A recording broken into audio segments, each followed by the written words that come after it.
The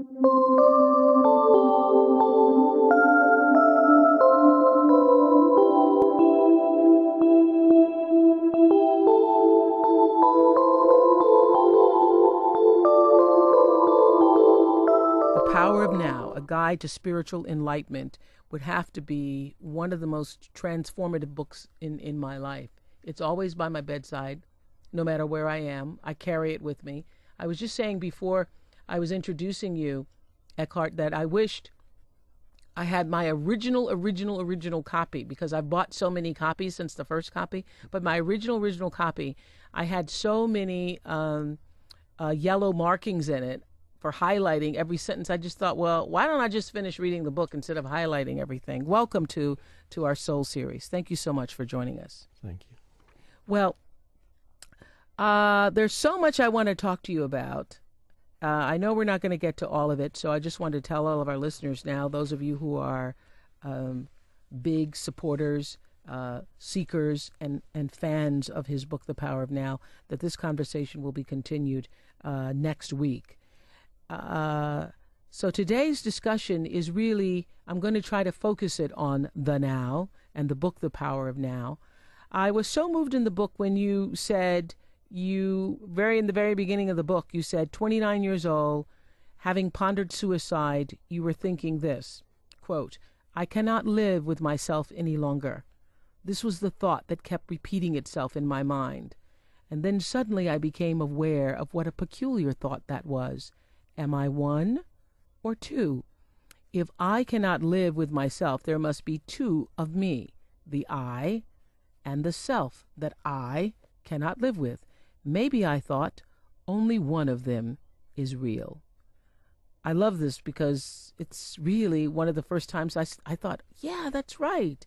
When you say, I'm going to tell myself something, who is the I and who is the self? That's the fundamental question, is it not? Yes, that's right. Most people are not aware that they have a little man or woman in their head that keeps talking and talking. So there's a voice in the head, that's the internal dialogue that most people are completely identified with.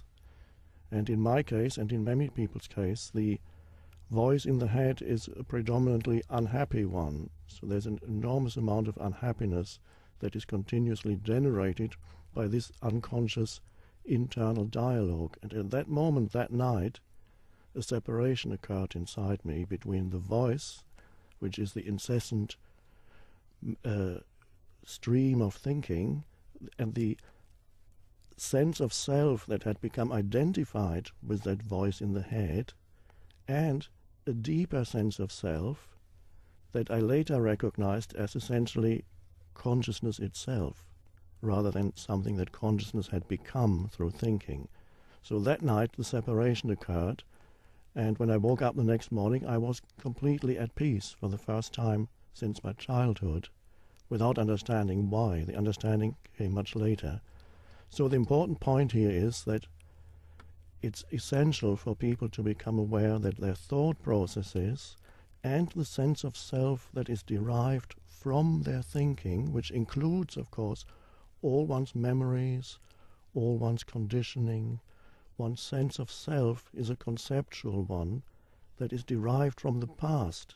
So all the stream of thinking really is a form of conditioning of the past. So it's essential for people to recognize that this voice is going on inside them incessantly, and it's always a breakthrough when people for the first time realize, here's my thinking, here are all the habitual thoughts that I've been having, repetitive thoughts, very often recurring negative thoughts, and they suddenly realize, and here I am knowing that these thoughts are going through my head. So the identification is suddenly broken, and that is for many people the first real spiritual breakthrough.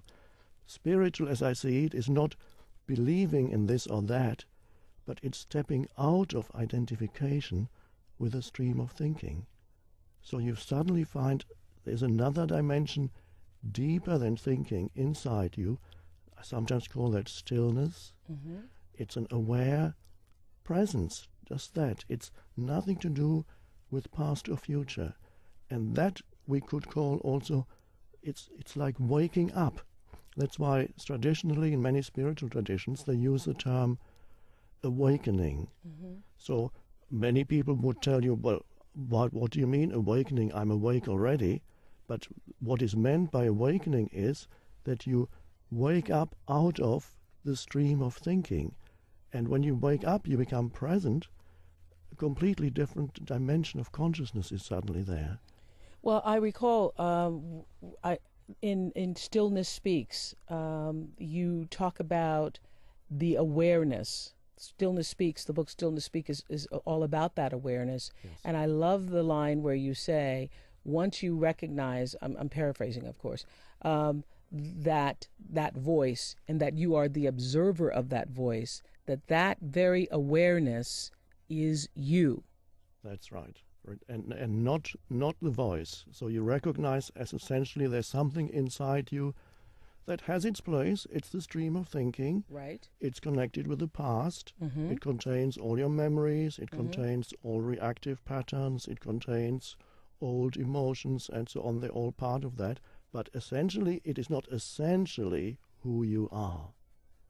And that's an amazing realization. Now, the mind, of course, may then ask, well, then tell me who I am. That's the big question. I'm talking to Eckhart Tolle, author of Power of Now. So what is the answer to that question? Well, the answer to that question is who you are cannot be defined through thinking or through mental labels or mental definitions, because it is beyond that. It is the very sense of beingness or presence that is there when you become conscious of the present moment. It's intrinsically one with what we call the present moment.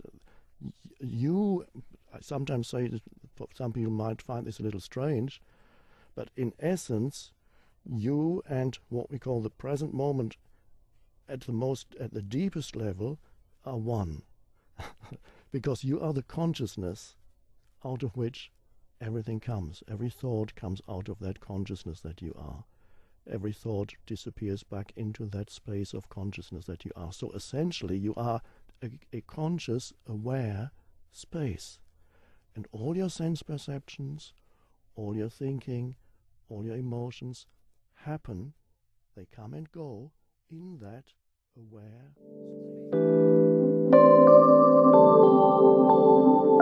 space.